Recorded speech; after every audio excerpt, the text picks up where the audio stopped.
Hi, my name is Sophie Walker, and my favorite sensation and perception thing topic to learn about was hearing, but more specifically, hearing loss.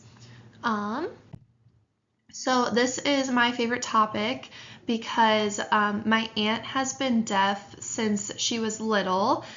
This is an awful picture, but it's for some reason the only picture I have of her. She's the one with this red circle around her. That's us playing a card game at my grandma's house. Um, but her story about being deaf is, I feel like it's very different from others. My grandparents found her a therapist to go to, who taught her how to read people's lips when they're talking instead of using ASL. I'm pretty sure she knows a little bit of ASL, but no one in my family uses ASL to communicate with her. She can just read our lips. And it's very easy to just have normal conversations. Sometimes you may have to repeat some things to her, or just sound it out slower so she can read your lips better. But other than that, it's just a normal conversation. Also recently, maybe 4 or 5 years ago, she got a cochlear implant in one ear, to help her hear even better. And although my aunt has been deaf for a long time, and just her causes and therapies may be different, I thought some other causes of hearing loss that we learned about were also very interesting. One of them was presbycusis. This type of hearing loss results from noise or loud noise exposure over time, and it lessens your ability to hear high frequencies. Something I thought that was really interesting about this is that it affects more males than females. And this is because a lot of times males work in louder settings, like at a construction site or in a factory, things like that. And this picture was included in our textbook, and it just kind of shows that women can hear louder frequencies than men, and obviously they decrease a little bit, but men's decrease a lot more. The next one was noise-induced hearing loss. This is when loud noises cause your hair cells to degenerate. And it's more specifically damage to your organ of Corti, which I included an image of. I just thought it was interesting because then you can see the hair cells in your ear, and kind of just picture what that looks like.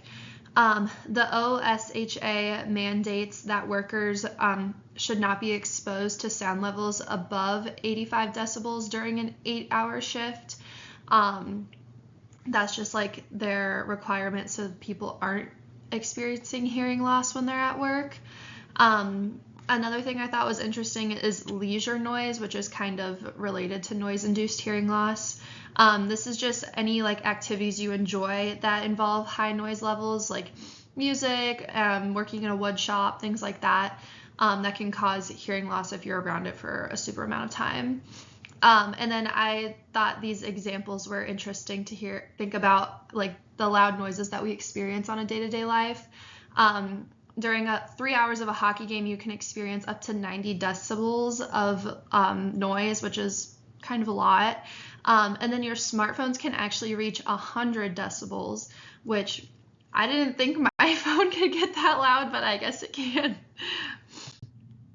All right, and then the last one is hidden hearing loss. This is when you have hearing loss at high sound levels, but the thresholds on your audiogram test are normal. So an audiogram tests your hearing loss versus your frequency, and it indicates how well your hair cells are functioning.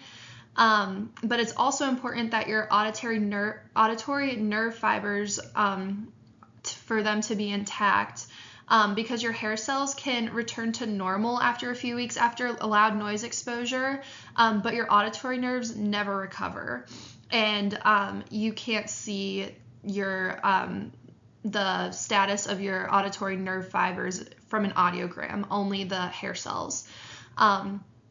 So these nerve cells are what are responsible for the hidden hearing loss. And then if no one knew what an audiogram was, this is a picture of like the charting that it gives you.